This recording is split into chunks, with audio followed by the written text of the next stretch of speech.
Здраво и добре дојде во епизода 14 Wellcast with Јосиф, поддржано од Домови за стари лица Феникс. Денеска гостин го имаме Предраг Петрески, кунг-фу мајстор кој што има многу длабока, долга приказна во практицирање на кунг-фу, али нема да зборуваме толку за кунг-фу и за мускулите и каков бенефит предизвикува, туку ќе зборуваме за многу посеопфатна филозофија, која што верувам дека ќе ти пробуди нова визија, можеби, ќе те инспирира да посегнеш и да размислуваш пред се кон боречките вештини малку поразлично и да допреш малку повеќе до таа источна филозофија која што Предраг многу добро барем мене ми ја доближи, ми заинтересира да ја осознавам уште повеќе,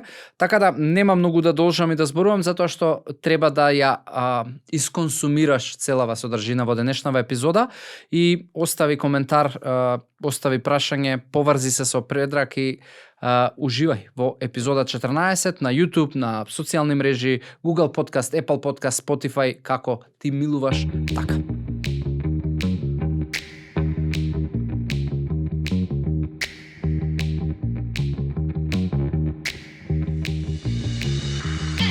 Предраг, добре дојде и фала ти што ја прифати поканата, прилично едноставна комуникација и прифаќање на покана и вакво се надам ќе имаме супер разговор и малку поразличен од она што можеби стандардно се среќава. Добро те најдов, и поздрав до тебе и до сите што гледаат, што те гледаат. И слушаат. Има некои што само слушаат. Така.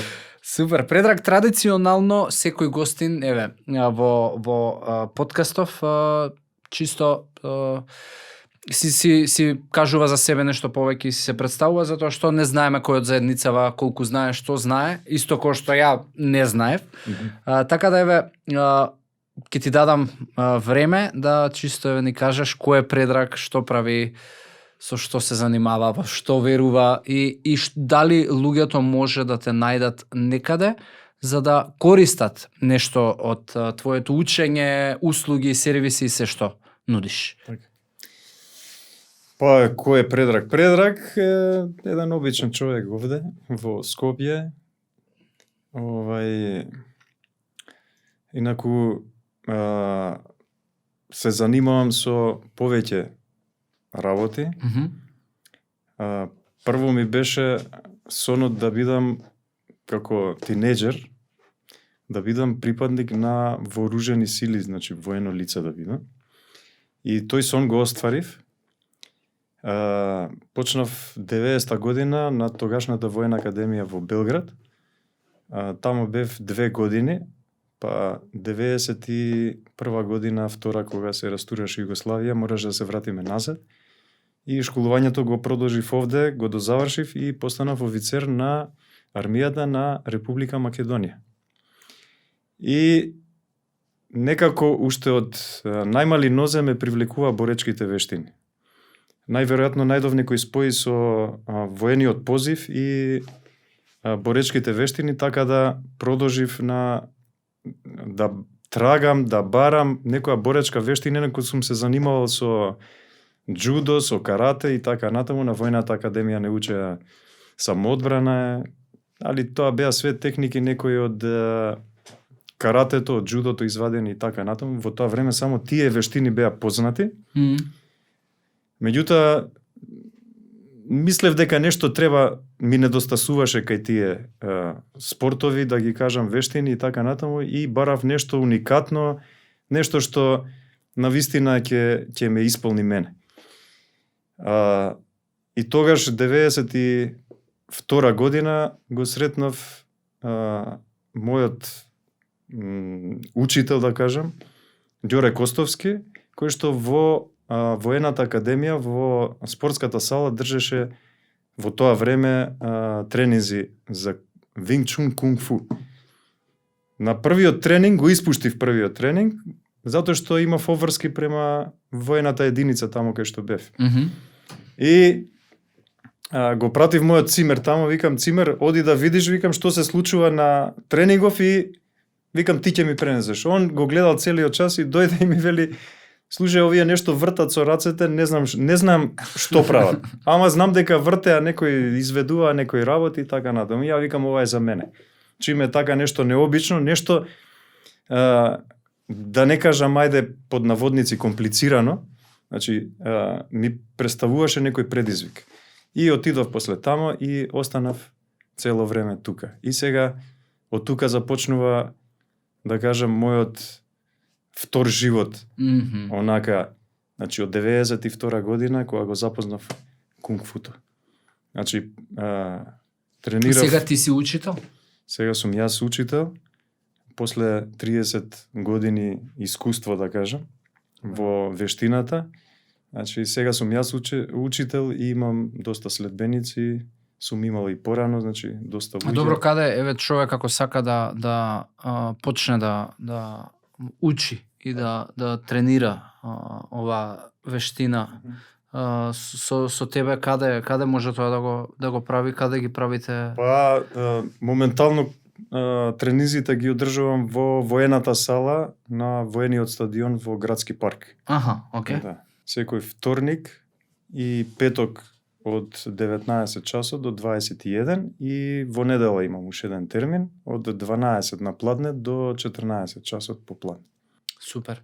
А што е сифу? Затоа што еве мислам, ја и прогуглав малку, нели, да се запознам, да не ми биде толку страно, али што конкретно, како ти би го одговорил тоа прашање кое те прашаат, што е сифу и како стигна до таму? Така.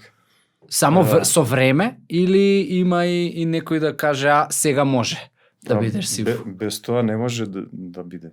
Инаку сифу значи во буквален превод, тоа е, мислам, кинески збор, во буквален превод значи татко. Да, а исто така значи и учител. Затоа што кај нив, мислам, во тие традиционални семејства, татко е всушност и учител, ги учи децата како треба, што треба и така натаму. Фактички кога ќе дојдеш на тренинг, да кажам ајде понашки тренерот, тоа е сифуто е твојот втор татко. Значи треба да имаш стварно респект, да го почитуваш и така натаму. Тоа е целата филозофија позади тој збор. Нормално дека треба некој да ти даде амин за тоа и помина подолго време, како што почнав да не кажам едно 10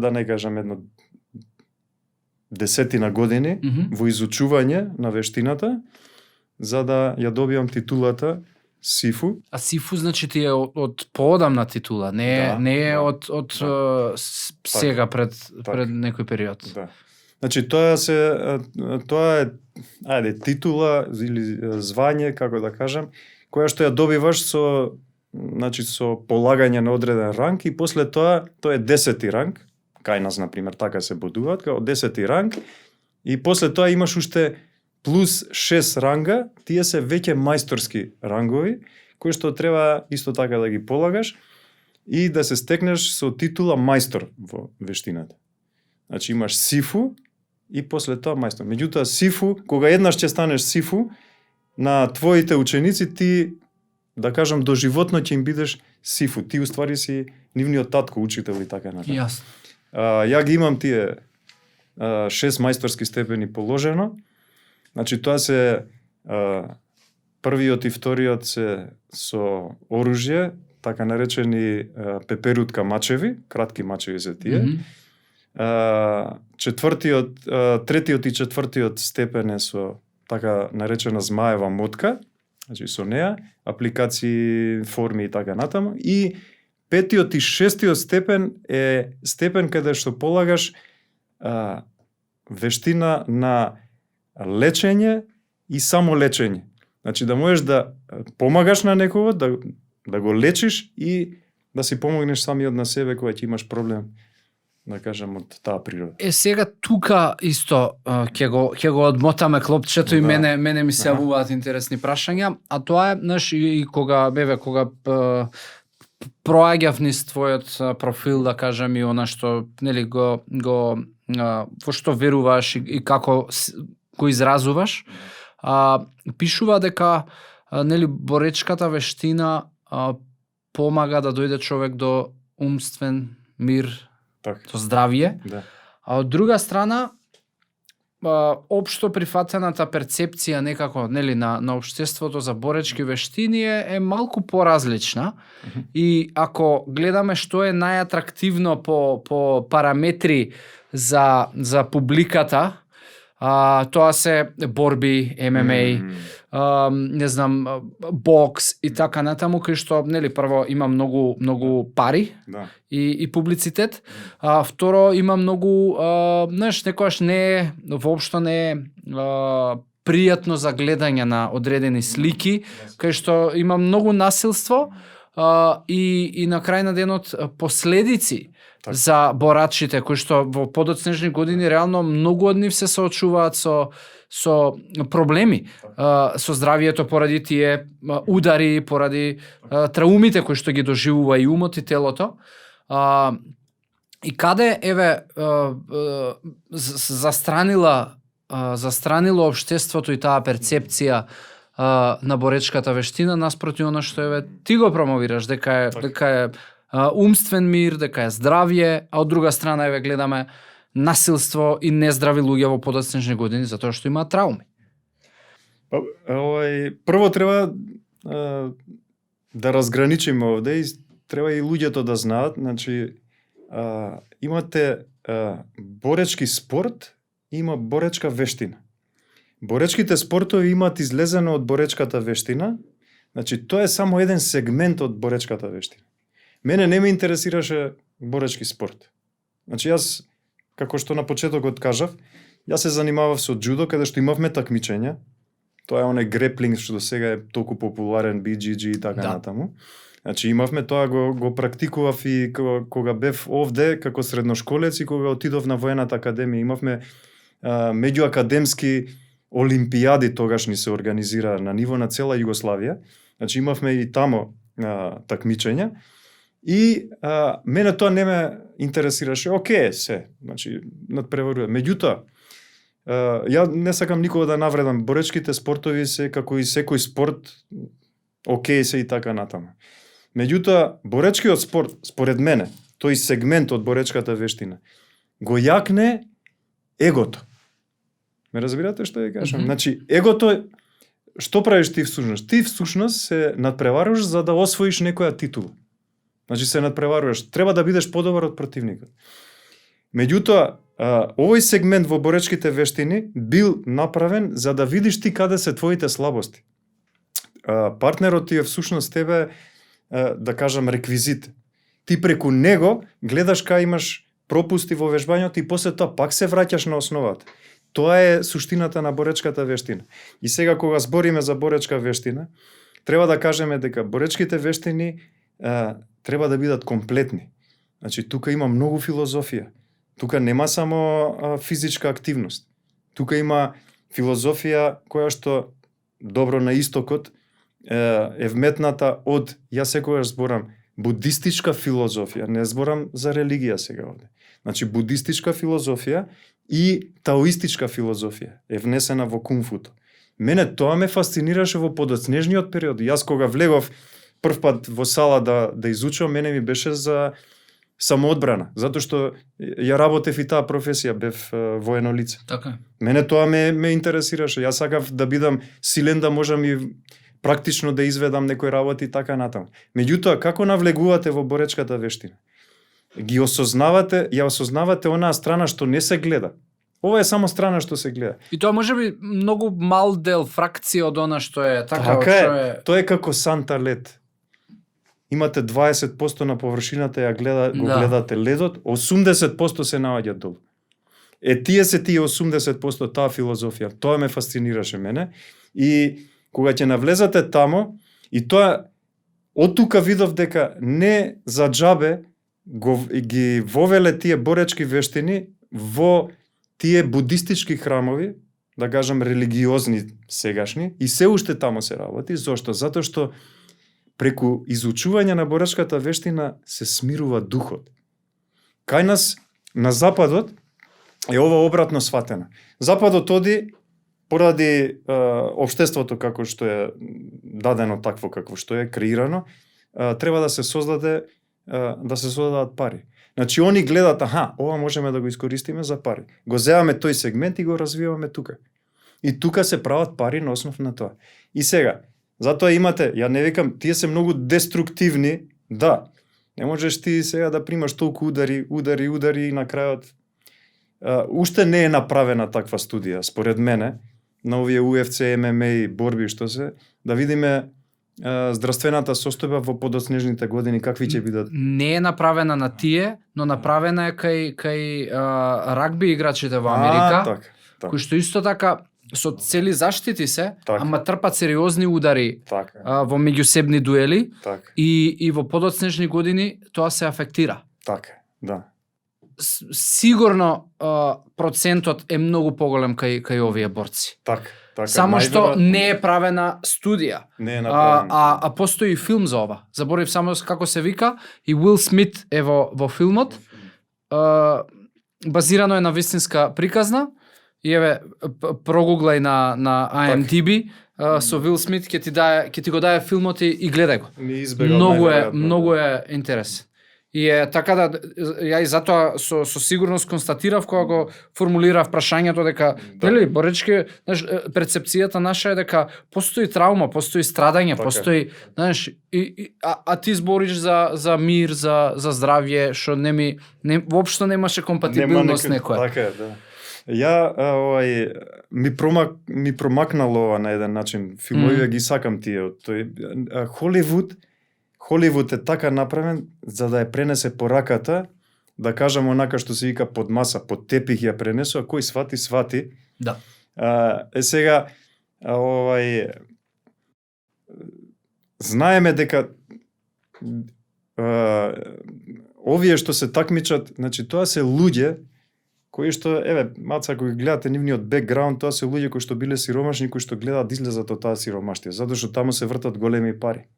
И сега, на еден начин и ги разбирам луѓето, затоа што, им дало општеството можност да се извлече од таму, меѓутоа на нивниот грб некој многу повеќе заработува.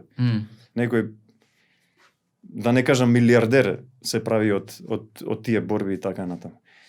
Пак ќе кажам, не сум против тоа. Напротив. Меѓутоа, кај нас овде, во ова, ние се уште, полека се откинуваме од таа конзервативност на размислување, меѓутоа се уште постои мислење дека ако вежбаш боречка вештина, збориме за вештина. Ако вежбаш боречка вештина, ќе го пробуди тоа агресивното кај тебе. Што не е така. Овие боречки вештини, пак ќе кажам, се создадени буквално за смирување на духот и снаоѓање во одредени ситуации, не кога ти зависи животот, не само во такви ситуации, него и во ситуации стресни, како што е на работа, обични, кога имаш седачка работа, на компјутер работиш и така натаму, нервозен си и така натаму. Значи да можеш и во таква ситуација да го совладаш стресот, да можеш самиот на себе да си помогнеш, да останеш фокусиран, што е најбитна работа. И така да, од таа причина, мислам дека практикувањето на боречките вештини се иднина за некое, да не кажам совршено, меѓутоа подобро општество. Да, види, вака се, како те слушам и како размислувам у позадина, ако ги гледаме различните рекреативни спортови кои што се почесто избираме луѓето да ги правиме, дали е тоа фитнес, не знам, функционални тренинзи, пилатес, аеробик, йога и така натаму, сите тие промовираат некоја добра состојба. Так. Но не сум сигурен дека постои еден, можам да издвојам еден од тие рекреативни спортови кои што е сеопфатен во смисла и на ова што ти помага да работиш да бидеш фокусиран, да си го смириш умот, да си го смириш телото на една знаеш, целата координација и реакција, да во исто време мускулен тонус одржуваш и зголемуваш и така натаму и секој од нив има можеби поизразен бенефит, но ретко која од нив има некоја целина, можеби затоа што се помлади, за разлика од ова што е кунг-фу, и дали тоа што еве ти баш и си го цитирам, се започнува со умот, перцепцијата и издивот. Тоа е практично на бейзикот, да го кажам, кој што основата на која што секогаш при секој тренинг мора да се вратиш и почнува можеби тренингот со тоа и завршува со тоа. Така од прилика изгледа. Па треба прво, пред да одговорам на ова прашање, треба прво да разјасниме една работа. Значи, спортот како спорт е добар. Дали е пилатес, дали е кросфит, дали е чисто рекреативно кревање на тежини, дали е атлетика, нешто бавење со трчање и така натаму, джогинг и тоа се. Значи, спортот е окей, не викам дека не. Меѓутоа, ако погледате во... Еве, например, да го земеме за пример Марадона, врвен спортист. Значи, што значи ова? Значи, он дава све од себе до одредена граница, значи, негде старост на 36-40 години. Што правиме после тоа? Ти не можеш да бидеш таков после 40-та. Можеш да се бавиш со спорт, не викам дека не. Меѓутоа, пак ќе се послужам со една студија која што јас ја имам прочитано. Вели вака, вика, после активното бавење со спорт, спортистите кои ќе се пензионираат, да кажам, значи се соочуваат со безброј здравствени и психички проблеми. Значи не само телесни, него и психички. Додека си активен, додека си млад, додека си полн со енергија, нормално дека повеќе со физикусот се занимаваш. Како паѓа телото, значи нормално се што има почеток има и крај. Тогаш кога си се родил мора и да умреш, што се вели. Значи, како паѓа телото, веќе треба умот да биде на повисоко рамниште. Боречките вештини, еве као кунг-футо сега што збора, значи боречките вештини, заправо тоа е целта на нивното практикување. Значи, треба да практикуваш за да дојдеш до еден, пак ќе кажам, фокус, каде што ќе можеш ти да бидеш господар на твојот ум. Што значи ова? Пак ќе се послужам со преска оној пример што го дадов. Човекот е како санта лед. 20% горе што се гледа на сантата лед е телото. 80% е умот. Значи, во колку е силен умот, телото ќе биде исто така силно. Велат, има една изрека на далечниот исток, вели вака, телото е непрочистена свест, а свеста е прочистено тело. Значи, тоа не го гледаш. Тоа е она најфино како што треба да биде. И треба да бидеш господар на својот ум, тоест на своето тело, затоа што умот го води телото, тоест свеста го води телото, а не обратно. Денес на западот многу се претерува. Или се оди во една, или се оди во друга крајност. Мене тоа не ми се допаѓа. Да, затоа реков си издвојува ова, затоа што ти ако земеш еве, не знам, медитација. Така. Да. Е одлично и следното прашање баш ќе биде поврзано со медитација, ама од друга страна го немаш делот на физичка активност. Токму така. И затоа, знаеш, секоја има нешто јака страна, ама никоја не е сеопфатна. Така. Затоа реков, значи на западов овде ние какви сме? Ние сакаме да претеруваме во некои работи. Истокот вели вака, јин и јанг. Значи мора да најдеш некој баланс измеѓу овие две. Овде која ќе дојдат сега ќе на пример доаѓаат боречки вештини и овие сега го работат само физикусот. Цело треба да бидеш силен, треба ова она, пак ќе кажам до одредена граница ќе дојдеш до тука и после тоа паѓаш, ти не можеш цело време таков да бидеш. Или пак ќе дојде, ете да кажам, јогата како ја сваќат. Јогата воопшто не е само медитирање. Јогата исто така има физички вежби. И многу инструктори овдека ја практикуваат само мене ми одговара и луѓето така ја сваќаат. Мене ми одговара, вика, јога. Зошто јога? Па ете така, знаеш, опуштено, не се замарам, не знам ова она, и после тоа настануваат некои проблеми на физичкиот дел и така натаму. Секогаш треба да има баланс измеѓу овие две работи. Меѓутоа, пак ќе кажам, јас велам вака, ова е моја. На нас, што се вели, креаторот ни го дал телото, да преку телото го вежбаме нашиот ум. Во кунфуто имаш вежби на издржливост, има вежби за кардио вежби, има вежби за техника, има вежби за медитирање, има чикунг вежби, енергетски вежби и така натаму, кои што се насочени кон тренирање на умот. Фактички ти преку своето тело го вежбаш умот. Ми се допаѓа една мисла на познатиот Шварценегер, и тој вика вака, ја гледав, вика, до мене луѓе кои што вежбаа повеќе од мене, вика. Ја вежбав, ето да кажеме, 2-3 сати, вика, они остануваа и повеќе. Немаа такви резултати. Знаете зошто? Затоа што умот не им беше таму каде што вежба. Треба да се фокусираш. И сега, кога работиш со одредена тежина, треба умот да ти биде фокусиран на тој мускул кој што го работиш. Ако немаш фокус, нема да има ништо. Така велат кинезите. Таму кај што оди умот, таму оди енергијата.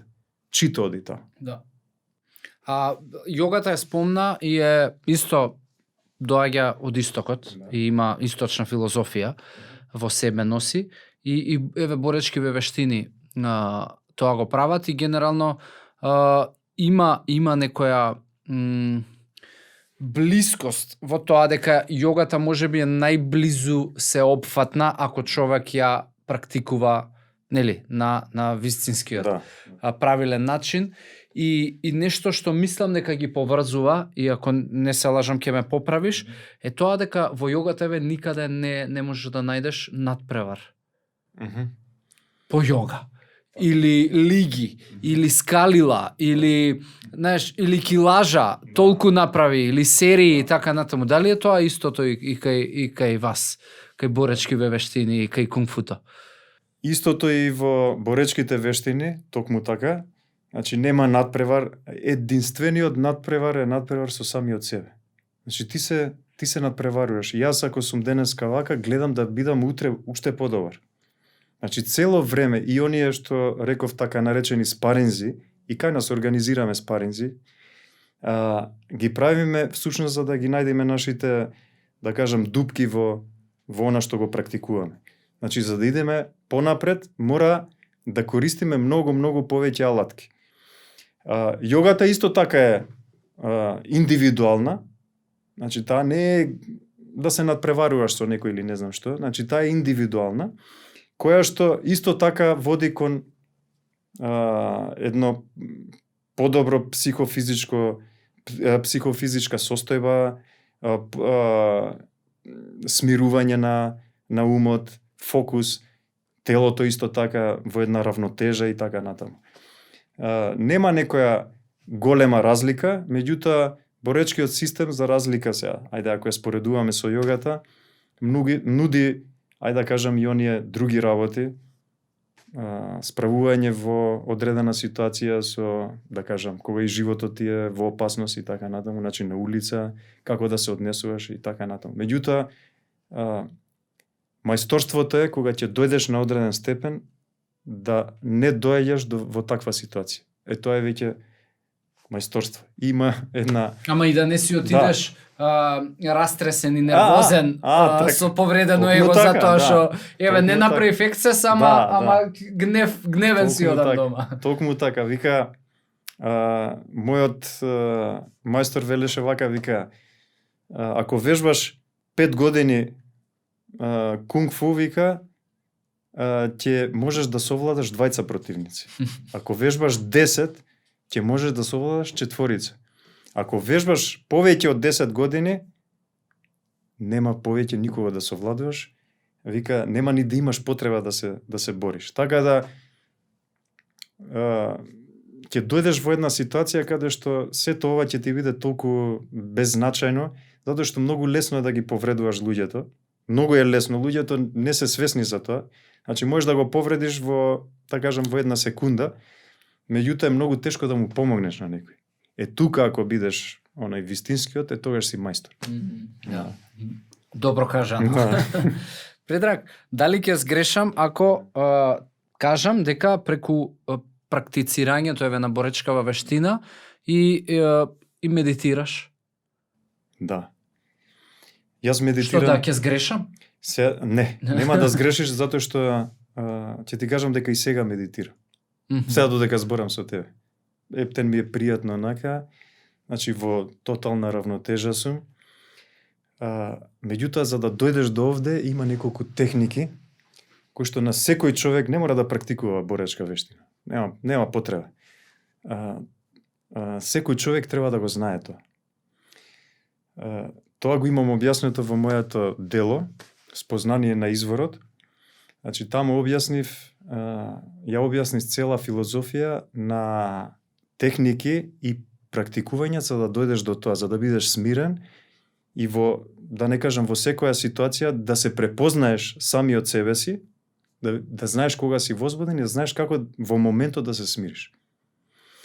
Постојат техники кои што мора да ги практикуваш, да имаш еден континуитет во практикувањето. Луѓето кај нас сакаат брзи резултати, посебно младиве луѓе. Ќе дојде на тренинг, да, сакам да видам и сега кој ќе дојде тука, кој ќе види дека треба, сега зборам ајде за техникиве за самоодбрана, кој ќе види дека треба прво да научи да стои 1 час, 2 часа, 3 часа и толку. Он сака да биде мајстор за 3 часа, тоа го нема. Ја им викам вака, кој ќе измисла тапче, викам, да се напиеш и да знаеш се како во Матрикс таму, да ти данлодираат програми, не знам, во умот, тогаш викам, нема да има потреба и јас да вежбам. Значи, сите ќе бидеме окей. Меѓутоа, тоа нема никогаш да биде. Значи, многу е беззначено да ја чекаме наукава да направи нешто за нас, кое што направи сега, гледаш дека за да не се трудиме, да, вредноста е во трудот, тука е растот, тука е да. Ја викам на крајот на криштата, креаторот ни го дал ова тело за да работиме со него, а не за да лежиме. И сега ќе имаме брзи резултати. Не можеш да имаш брзи резултати. Вистинските резултати доаѓаат со континуирана работа. Не ќе да кажам напорна работа, меѓутоа континуирана. Секогаш треба да има континуитет. Така и во фокусирањето на умот. Значи, постојат медитации, чикунг вежби, енергетски вежби, каде што треба да направиш спој на свеста со твоето тело. Затоа што и ние сме дуални суштества. Се во природава е дуалност. Значи, ние сме дуални. Ние се состоиме од свест и од тело. Најголеми и најдобри резултати можеме да дадеме кога свеста и телото се на едно место. Затоа се направени овие техники на медитирање, каде што свеста ја скротуваш, затоа што свеста е, рековме, прочистено тело и таа може да патува секаде илјадници километри. Меѓутоа, телото е сега и овде. И сега, за да направиме спој помеѓу овие две работи, мораме да ја вратиме свеста во телото. Сега, ајде ќе објаснам една работа од книгата, една филозофија, да ја кажам. Значи, телото е ограничено, така? Центарот, тоест тежиштето на трупот се наоѓа во така наречениот долни тантиен, тоест во долниот стомак долу. Значи, под папукот, 2 прста долу во карличниот дел. Значи, тука се наоѓа тежиштето на физикусот, на телото. За да направиме спој на свеста со телото, зборам за медитација. Значи, свеста ја спуштаме во долниот енергетски центар. Значи, се фокусираме на долниот стомак, да кажем. И сега викат вака, свеста е разигран мајмун, кој што треба да го скротиш. Така, ти сега, ајде, Еве да направиме експеримент 5 до 10 секунди, да ти кажам да не мислиш на ништо, под наводници, нема шанси. Не сваѓаш? Ќе прелета нешто. Да, нешто ќе прелета, ај, знаеш ова, ама враќа се назад. Може да летаат мислите, меѓутоа да не се врзуваш за нив. Да продолжиш да работиш, да се фокусираш на долниот енергетски центар. Долниот енергетски центар, значи долниот стомак, е кафес за мајмунот. Зборам за свеста. Сега, како ќе го внесеш разиграниот мајмун во кафезот натре? Треба да му фрлиш банана. Што јаде? Јаде банана. И сега, банана за мајмунот, тоа е за свеста, е дишењето. Значи, се фокусирам на дишењето, земам воздух и го спуштам скроз до доле. Фактички дишам наводно со долниот стомак. Го ширам долниот стомак и умот го прати, го следи дишењето скроз до долу и се врзува за долниот енергетски центар. Не сваѓаш? Издишуваш, се фокусираш на. Пак. Вдишувам, одам долу. Па пак. Издишуваш, а вниманието го држиш во долниот. И на тој начин ќе прелета мисла, пак се враќаш на дишењето. Ако битно е да не почнеш да размислуваш со самата мисла. Таа нека си прелетува. И после одредено време ќе видиш како полека умот се смирува, вибрациите се смируваат и ти си во тотален баланс. Тогаш свеста и телото се наоѓаат на едно место. Ова треба да се практикува за да влезе во подсвеста. Кога ќе влезе во подсвеста, тогаш повеќе нема да има потреба да медитираш. Ме сваќаш? Мајсторството е практично и за време на така додека го бавуваш тренингот, така. Да цело време бидеш така. Присутен и во долниот така. стомак и во секој потек фокусиран и да Кога ќе влезе таа точка таму, да кажам, тој енергетски центар кој ќе се вреже во подсвеста, затоа што во подсвеста ставаме работи со свесно работење. Значи свест и подсвест, од тоа е составена самата свест. И сега свесно работење, практицирање, ја ставаме во подсвеста и после тоа, кога ќе влезе таму, еве како и сега, јас и ти, сега зборуваме, меѓутоа јас сум во тотален баланс. Не мислам јас на долниот стомак. Да. Ме сваѓаш, тоа е врежано таму. Мене телото ми е така и свеста ми е така. Има една научна студија која што зборува за тоа дека како луѓето практикувајќи одредена рекреативна дисциплина и спорт да си помогнат да бидат и да се растеретат и од секојдневните мисли и емоции кои што се поврзани доаѓаат со тие мисли. Изборуваат за тоа дека ако ти одиш на фитнес не значи дека ти може да вежбаш, ама да се расправаш со некого и да планираш и што често и мене ми се случува на пример, затоа што си ја научил техниката, и некако избегнуваш да се фокусираш, сакаш да мултитаскуваш, повеќе работи одеднаш и вежбаш и го организираш денот на пример. Изборуваат за тоа дека болдеринг, односно качувањето сега во сала можеш да отидеш и да се качуваш на вештачки направена планина, дека автоматски ги гаси мислите и те фокусира од причина што има така ќе паднеш, како не можеш да се ти да го организираш денот, туку мора да си фокусиран тука. Ама тоа е некако, тој спорт и таа рекреација е од неопходност ти мора да се фокусираш во моментот. За разлика од ова што ти го зборуваш. Ти зборуваш прво дојди во долниот стомак и потруди се во исто време да практикуваш вежби или тренинг или што и да е задачата можеби у тој момент. Така да баш мислам многу мене ми е интересно, фасцинантно. Јас велам вака. Секој човек е различен. Значи не можеш ти секого да научиш да медитира. Нема шанси.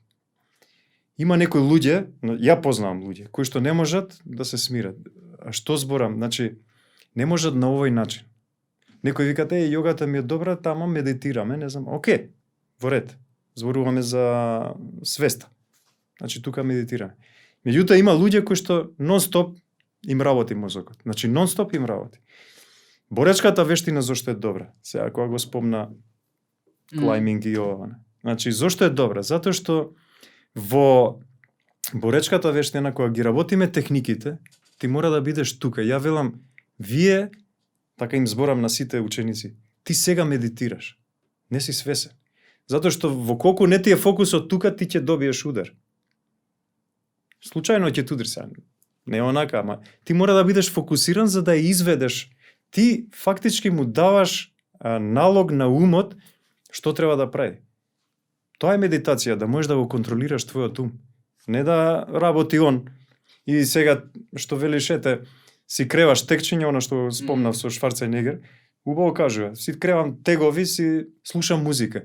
Јас им викам на луѓе, гледам многу млади луѓе, значи одат по улица, ставиле, он се исклучува од средината.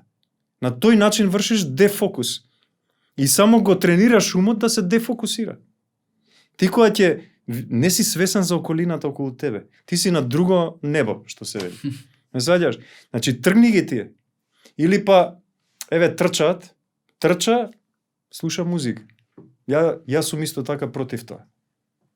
Значи, не можеш да...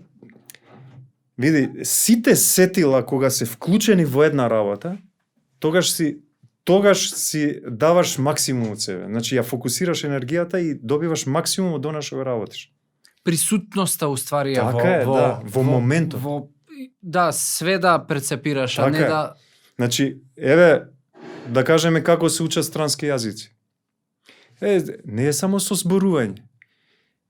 Најубаво ќе ги учиш и кога ќе пишуваш, значи кога ќе го напишеш зборот, и кога ќе го видиш зборот, како и кога ќе го кажеш збор. Значи 3 сетила веќе си вклучил тука. И тој се врежува више во подсвеста. И така напредуваш. Ти можеш само од слушање, а не можеш да кажеш ништо. Можеш да знаеш и странски јазици и така. Затоа велам, значи кога сите сетила ќе бидат, што повеќе сетила ќе бидат вклучени во една работа, си пофокусиран. Тогаш си пофокусиран.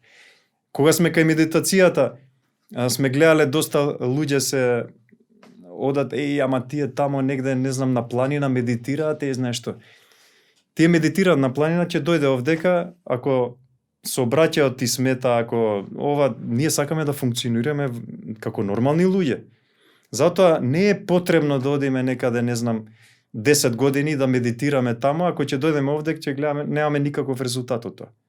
Значи, да кажам, модерните техники се техники кои што треба да дадат резултати во ова општество, во оваа средина каде што живееме, оваа, да кажам, џунгла. Да, а не да се тргам од реалноста. Сега од реалноста, така. За да Јас сакам да живеам тука. Сакам да живеам во ваква средина, ама сакам да сум под наводници Буда во оваа средина. Да имаш контролата. Така е. Супер. Предраг, има сите овие 30 години колку што практицираш боречките вештини и верба во оваа филозофија, имаш стекнато и некоја филозофија и верба, нели, во одредени навики во исхраната. И мене ме интересира повеќе и за тоа сега да позборуваме у последниве 15-20 минути. И конкретно зборуваш, ајде нема да почнам со суплементите, ќе го надоврземе тоа, но ме интересира што е твојата филозофија, како изгледа твојот ден во однос на исхраната. Бидејќи денеска сме преплавени од информации, значи до момент да стварно создаваат конфузија, да човек не знае што да посегне и што е најдобро. Како изгледа твојата филозофија и во пракса денот во однос на исхрана?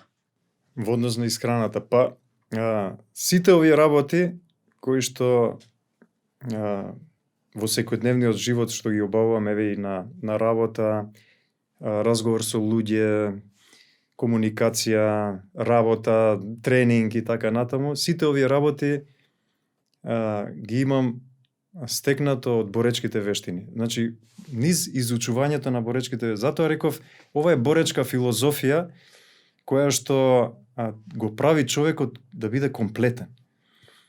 Јас сум човек кој што, да кажам, под наводници не седам на едно место, секогаш истражувам. Значи, сакам да навлезам во повеќе, сакам се да истражам. Прво сакам да применам на себе и да видам дали функционира. Ако не функционира, да го отфрлам. Така и во делот на исхраната, мајстор во боречки вештини е и доктор. Тој ги леча луѓето таму, на далечниот исток. Кога ќе имале проблем, луѓето оделе кај него. Значи, е и доктор, е и човек кој што може да даде совет, и човек кој што има свој животен стил. Значи, така и јас имам свој животен стил. Јас од таа боречка филозофија, да кажам, ајде од таоистички гледна точка, од таоистичка гледна точка, каде што е застапена и храната. Храната е едно многу битен сегмент каде што нашиве луѓе денеска го гледаат само како задоволство. Меѓутоа, тоа е сегмент кој што го поддржува нашиот живот. Така да, според таоистичката филозофија, ја од таму се раководам, се што е природно е добро. Значи, се што го дала природата има најголема мудрост, најголема интелигенција. Креаторот знаел точно да во еден, да кажам, во едно овошје, зеленчук или така натаму, да спакува сите витамини, минерали во перфектен однос измеѓу себе. Дали, значи, сите макро и микронутритиенти внатре.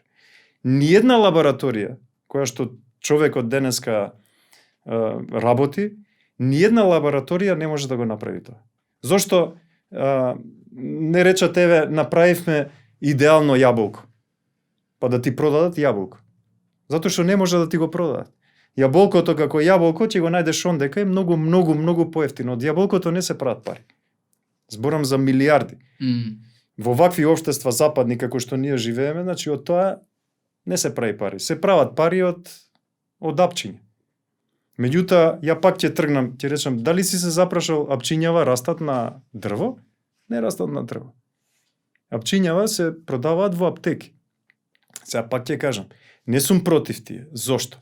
Затоа што има моменти, состојби каде што треба да се дадат такви поддршка. Да.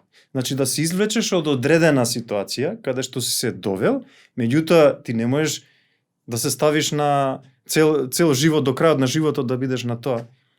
Па основа треба да ти биде храната. Јас пак ќе апелирам и до младиве луѓе, значи треба да јадат природна храна. Сега, дали ќе јадете само храна од растително потекло или ќе јадете храна само од животинско потекло или ќе комбинирате, ќе јадете и ова, тоа оставам на секој сам да си одлучи за себе. Затоа што За себе ти што си одлучил? Јас за мене одлучив да јадам само растителна храна. Значи, растителната храна, меѓутоа не сум бил цело време на ова, се додека не го запознав кунфуто и не ја изучив оваа филозофија. Имате многу кунфуисти кои што си јадат и нормално и животинска храна. Меѓутоа, мене ме интересираше како можат оние во Шаолин манастирот тама, значи тоа се будисти кои што нормално од религиозна гледна точка не јадат животинска храна, меѓутоа имаат некои надприродни, ајде да кажам, човечки способности, вежбаат и толку се изложени на напора, функционираат како што треба, здрави се. Јас затоа прво почнав на себе тоа да го применувам. И осетив големи разлики. Навистина осетив големи. Меѓутоа, за човек да се префрли на тоа, еве пак ќе кажам, храната е средство за да го вежбаш умот. Ти мора да достигнеш одреден степен на духовност, како да кажам. Значи, мора да дојдеш до еден степен тоа. Јас, например, не прекинав да јадам производи од животинско потекло, бидејќи заради љубов кон животните. Од друг аспект почнав така. Има различна причина Да, луѓе да. кои што почнуваат. Меѓутоа, после одредено време, така што се хране, после одредено време почнувам да ја гледам цела бесмисленост на одгледување на животни за храна. Не разбирате? Ради изобилството веќе постоечко на Толку- храна. Па да. Јас сега веќе ви кажам, значи велат вака, ние сме 7-8 милиарди ќе бидеме, не знам, до 2030-50 година, не знам, таму и така натаму и така натаму. Нема да има храна. Се е тоа лага. Денеска општеството ние се наоѓаме на еден многу висок технолошки развој. Денес може да работат само 1/3 од населението и ќе произведува храна за цел свет. Не може да нема храна. Храна има. Во изобилство има. Се фрла храна. Се фрла храна. Токму така. Не може да нема. И за секој има храна. Нека бидеме и 10 милиарди овде. Да живееме, има храна. Што не верувам дека сме толку. Ако малце човек размисли, ќе види дека еве кај нас секоја година зборат наталитетот е во опаѓање. А зборат ама на светско ниво не знам што, ама бре луѓе. Не се толку луѓе. Па и нека бидат, еве и 10 милиарди нека бидат. Пак ќе има храна. Меѓутоа, пак ќе кажам, значи растителна храна има. И сега би било стварно, ама човекот порано јадел, не знам, в зимно време, животните, она, окей, тогаш немале трактор да орат. И навистина сега, кај ќе ора толку, ќе има толку, не знам, жито, не знам, па сега имаме и ги конзервираме, овие, кажи ги, градинарски култури и така натаму. Значи имаш, ние овде сега зимно време јадеме банани. Да, и мислам, Да. бесмислено е, немало храна. Како нема храна? Има храна колку сакаш, меѓутоа овде е работата. Кога луѓето денеска имаат добар апетит. Они не се гладни, они имаат апетит. И сега, кој ќе го препознаеш и ќе го разграничиш апетитот од гладот, тогаш ќе видиш дека и растителната храна ќе ти биде многу вкусна. Ако некоја храна не можеш да ја јадеш, едноставно речи, не ми се свиѓа, ми се јаде нешто друго, чекај, не ова, друго, тоа значи дека не си гладен. Остани уште едно сат време. Нешто конкретно. Да, нешто конкретно. Чекај мацу уште сат време, кој ќе пробаш, леле, колку е вкусен гравов да видиш. Прекрасен е. А не плескавицата. Сега ќе изеде плескавицата, гравот ќе го фрли и така. Колку време немаш животинска... Па едно 20 на години. Машала, значи доста време. Алкохол? Па знам да си пивнам винце, така пивце оба. Да, ама добро, немаш, не си откажани. Не сум, сега кога ме праша за алкохол, ја им викам, сега ќе им дадам предлог на овие што одвикнуваат од алкохол, нели, болници што се, префрлете ги алкохоличариве само на растителна храна. Нема да може да пие алкохол. Верувај. Значи ќе може само една чашка и толку, и нема да може више, нема да му носи. Толку ќе биде. Само префрли го на растително. Давај му тамо салати, ориз, нека јаде и такви работи. Ги учиш и луѓето кои што доаѓаат на тренинзи кај тебе за исто беве филозофија кон храна и пристап. Само оној што ќе ме праша. Аха, не се наметнуваш, не. Не, никогаш не сум агресивен. Ја можам да и се дружам со луѓе кои што си јадат и месо и така натаму. Не сугерираш. Не, тоа е индивидуална работа. Оно што го кажав, значи ти спиритот на секој човек е на различно ниво. Не поценувам никого, меѓутоа за некого тоа е тоа. И ти многу е лошо на некој да му ја прекинеш таа храна, ако он е убеден, затоа што вербата во нешто го прави човекот да биде силен. Ако ти веруваш дека оваа храна те лечи, навистина ќе те лечи. Знаеш како викаат има една изрека, вика, и отровот е лек, вика, ако веруваш дека те лечи. Ти не можеш некога да му прекинеш тоа. Значи, он треба полека да се убеди и да почне да верува во тоа. А насилно ништо не прави.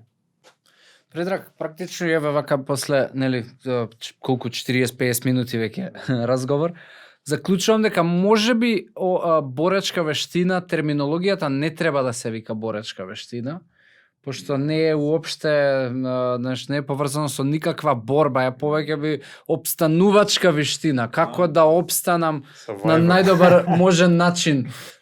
Не да опстанам да преживеам, нели, на работ, на пропаст да бидам, туку нема, знаеш, не гледам тука да те учи да кога ќе бидеш во закана да нели преживееш, ама ете, тоа што на почетокот што го зборувавме, многу повеќе те учи и на контрола, и на духовност, така. и па и во секојдневие те учи да не бидеш во друштво, така, да не се наметнам, да не сугерирам, да не судам, да не опоменувам, што нели иритира и создава тензија и една многу се опфатна филозофија. И супер, и мислам има уште што многу да зборуваме и да разговараме, али ќе оставиме те за некоја друга наредна епизода и емисија. Ја книгата сакам да ти ја земам и да ја прочитам, чисто ете подлабоко, пошто ова што го запознав преку социјалните мрежи, еве у денешнава конверзација е повторно мала фракција од тоа што сакам да го знам. Фала ти што ја прифати поканата. Ти благодарам и тебе што ме покани. Баш ми е мило што дојдов кај тебе вака после подолго време. Значи не сум излегол на некој медиум доста долго време и не дека јас не сум излегол, него вакви теми се ретки некои што ги обработува. Да. Преплавени сме од политика, доста ни. И да, многу има токсичност у политика, серии, премногу жолта штампа, и баш прескаве со Дими разговаравме за тоа дека ме праша како ти ја гледам, викам бројките се, на крај на денот не ми е толку, нели, дали има 500.000, 2000, пошто ова е содржина што не е типична содржина, нели, да се изнасмееш или да ни фалат вакви содржини да те шокира, да е драматична и слично. Ни фалат вакви разговори и на човеков да му кажат каде му е местото, не е на некои други места, значи овде дискутираме за животот, како да си го направиш посреќен, да кажам. Да. Супер, Предраг, фала ти уште еднаш и пак ќе се дружиме у следна некоја епизода. Фала.